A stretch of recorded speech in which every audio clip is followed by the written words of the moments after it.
s'imagine ce qui va arriver, sauf que nous, on doit le dessiner. Le storyboard, c'est pas forcément pour faire joli, c'est plus de l'information. Le but, c'est que ça soit les personnages qui conviennent au réalisateur pour l'univers du film. Que ça soit en accord avec leur personnalité, que graphiquement, ils racontent quelque chose. On arrive à faire rire les gens, on arrive à faire pleurer les gens, alors qu'on ne part de rien.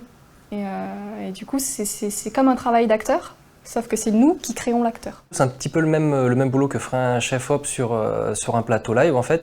Dans nos scènes 3D, on va venir placer des lumières. Simuler, donner du mouvement aux cheveux, aux vêtements, rapporter une petite touche en plus à l'animation pour qu'on ressente le personnage vivre. Tout ce qui est destruction d'immeubles, d'objets, j'adore casser des choses, je trouve ça toujours fun à faire.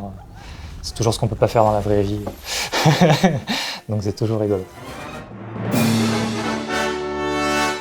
Une bonne qualité de dessin et de cette capacité à accepter d'être très tatillon aussi avec ce qu'on va faire. Un bon sens de l'observation.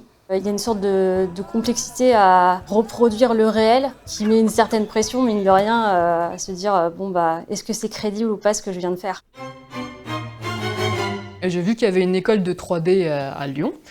Je suis allée faire les portes ouvertes et ça m'a ébloui. Pour moi, c'était magnifique. TAT Studios, ça a été mon premier job. Ça fait maintenant 12 ans que je travaille avec eux. Ma première boîte, ça a été TAT.